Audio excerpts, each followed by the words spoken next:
And then okay, good. pretty soon into the second round of X6 from Spain versus Team And Pandemic. it is on Blade's Edge, but it's not going to be that double healer. And looks like we don't have any changes. One of the things that you can notice while you're spectating World of Warcraft is the life bars and the energy bar specifically on a rogue will tell you what kind of gear he's wearing. And Ono, since he doesn't have that 110 energy, we know he doesn't play Mutilate ever. Or I have never seen him play Mutilate anytime recently. So he has that 100 energy, which means he is wearing PvE gear because the 4-piece arena set bonus gives you an extra 10. So, and if you look at the amount of mana that Kint and Cal have, they are going to be using mostly PvP gear. So priests generally in these tournaments wear almost all PvP gear. The Council of Mages priest actually wore Spirit. He had like, we went through and looked at his character and he had 6 different chests, all gemmed differently. So we do have 15 seconds to go. So here we go then. Round 2 of X6 versus Team Pandemic, and it's a 1-0 lead then for X6 as we follow Sylar as he's going to want to go in and get involved as he opens up then on the priest, which was Kint. Quickly, oh, look, they're going to do lots and lots of damage onto Falcon, trying to get Cyclones to keep that warrior locked, and they're using a lot of mana to try and do a lot of damage. Put himself in a pretty bad position, and you can see that they switched onto him right away.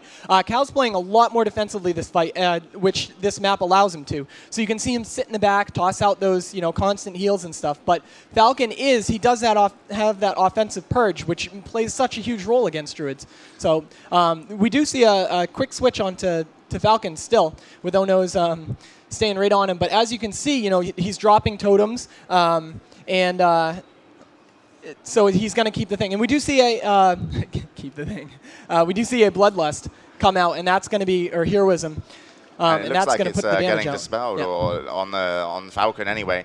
But as we see, pain suppression then on Kint as he looks like he's trying to mana burn, get some mana burns onto Solars. And he's got rid of his all his buffs. So as you can see, he's lost Fawns. His Solars will probably need to use Innovate sometime soon, and Kint will want to dispel that.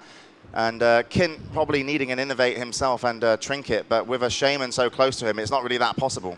So one of the Shaman abilities that you can see is this Shamanistic Rage, which every time he swings, it's going to bring back mana, and he just used his timer. So this is it for mana for Falcon. He's got 1,500 left for basically the whole match. And it looks so good for X6 at the moment as Kint's completely out of mana, and they need to kite off both of these cleave kind of melee DPS and get some mana back onto Kint.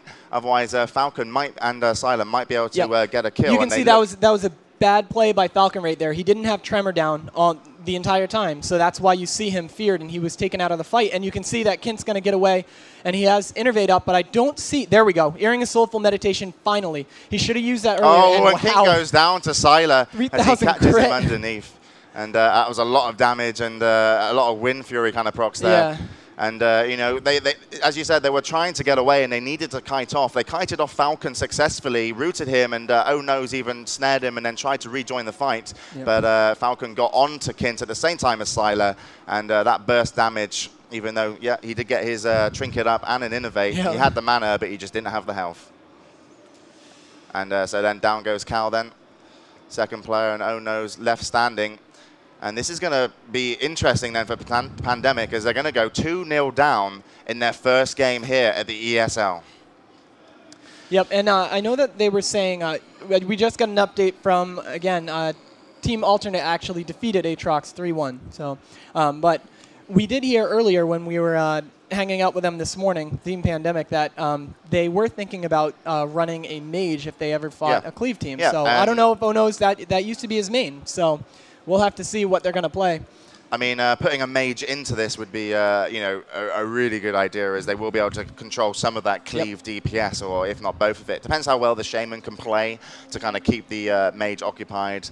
But not being able to obviously kind of chase him, as you can't dispel his Frost Armor now.